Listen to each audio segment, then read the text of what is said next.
Why register your trademark? You could get state and federal registration of your trademark. Now, federal registration is the federal government, but you also could do so on the state level.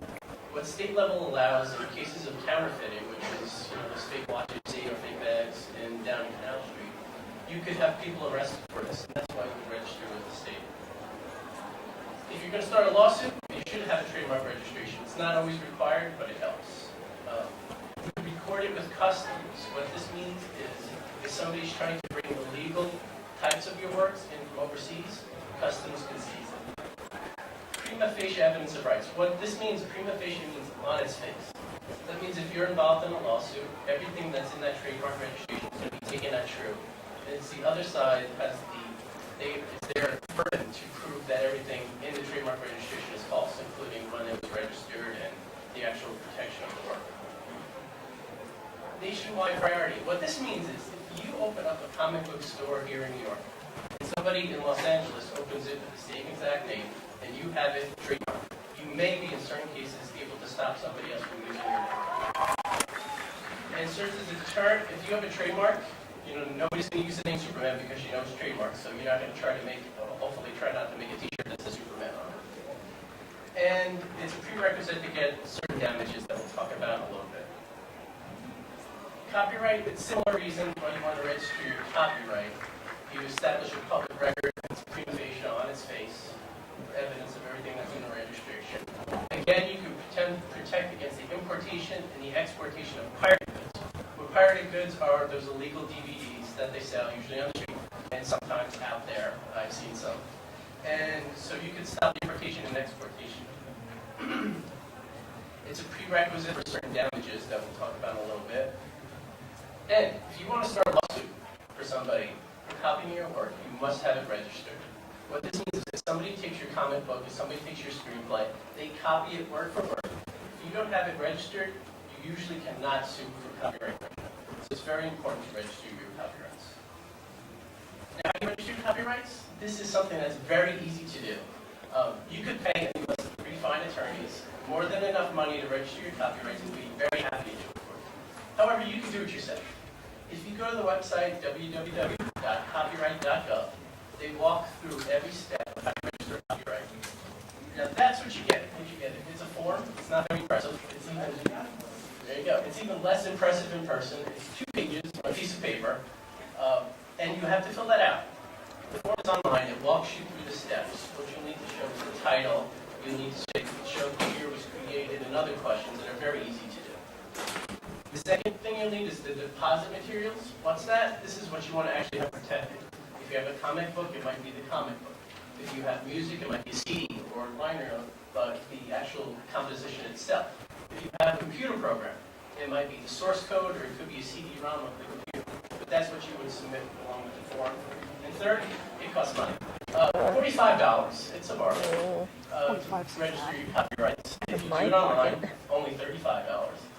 And the important thing is, if you create a series of works, if you have 13-episode arc of your comic book, you could register those all in one copyright registration. See, this is called My Sample Work. If you have My Sample Work, episodes 1 through 13, you save a lot of money. You can do it all in one registration. So how to register your trademarks? And this is where we get honest. Don't. Hire a lawyer. It's very hard to do. It's one of the hardest things that you have to do because you have to establish that there are no confusingly similar marks. You have to show first use. And 9 times out of 10, it will be rejected by the trademark office. And they will tell you that there is a confusing mark and that you have to show how it's different. Now, for example, if you use the word Spider Guy in your comic book and you try to trademark Spider Guy, there are people who work at Marvel who spend nothing to do all day but look at other trademarks that are registered and say how they're confusing to theirs. Now, this will lead to an opposition both in the trademark office to your trademark, and you might wind up being sued for trademark infringement. So, I always recommend you don't do this yourself, you hire an attorney, but it has been done. Another deterrent, trademarks cost $325 to register, so you don't screw up too many times. Now, what to do if your work is being infringed? What infringement is, that's an unauthorized use of your work. At 5 o'clock today, we'll be discussing some more of the traps and all the problems you have. Some things that you can do are illegal. It's called infringement. It's unauthorized use of your work. We'll discuss those later, but here's what you do. The first thing thing to do is do nothing and consider it advertisement. What it shows is lost. Now, there's a website called Lostpedia. It's exactly like Wikipedia. On the website, they have copies of the scripts, they have screen caps, they have video, they go through everything. Is this copyright infringement? Probably. But the producers consider it as an advertisement, as promotion for the show. Another, for instance, is George Lucas. If you want to create a Boba Fett costume, he usually will not sue you. However, if you try to sell it or try to exploit it, that's when you're going to get sued. So, first thing is do nothing. If you're a young and up-and-coming artist, don't ever do nothing. If somebody is using your work improperly, go after them immediately. And one way to do that is a cease and desist letter. What this is a quick little letter that you could get from an attorney, or you could even send yourself. It says that I own rights and you are infringing my rights and you better stop. Now, if the infringement occurs after somebody receives a cease and desist letter, this creates what we call willfulness. It means they know what they're doing is wrong, and you'll have to get higher damages, which we'll discuss in a couple seconds. Third, what Tom was talking about before, licensing. If somebody is using your work without your permission, license them. Get some money out of it. Fourth, don't take the law in your own hands, you take them to court. Sue people. Copyright trademark infringement is very common nowadays, so it's not a problem. Just hire a lawyer and you can do it. And the last one are seizures.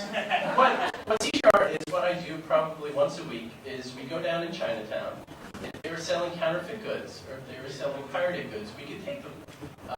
Usually the United States Marshals, which is a branch of the federal government, accompany you when you go, and you tell people we're here to serve an order, and we take their stuff.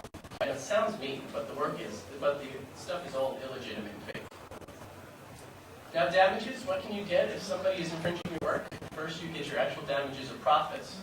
Second, you get a tripling of damages, which is 3 times the actual damages, or statutory damages. In the case of trademarks, the range is from $1,000 to up to $2 million. Now, how do you get $2 million of damages? You have to establish willfulness. You do that by sending out those C&D letters, putting people on notice that what they're doing is wrong. Third, you get your costs. You don't pay your attorney if you win. So all your costs, including your attorney's fees, could be covered. Injunctions, which are saying that you, this person who you're suing, can no longer do it again, and if they do, they get in a lot more trouble. Impoundment and destruction, like I said, with the marshals, you can seize their goods and have them destroyed if it's counterfeit. The damages available for copyright infringement, it's very similar, except here, statutory damages are different. It ranges from $750 per work to $150,000 per work. Now, it's per work. That means if somebody takes your comic book and makes 1 million copies of it and sells it all over the world, you're only entitled at the most to $150,000 if you request statutory damages. So now this would be, for instance, where you want to actually request actual damages. Injunctions, again, this is saying somebody can't do anything and they can't infringe your work again. Impoundment and destruction, and you can recover your costs as well. So in conclusion, I guess I'm wrapping up and then we'll open up to some Q&A.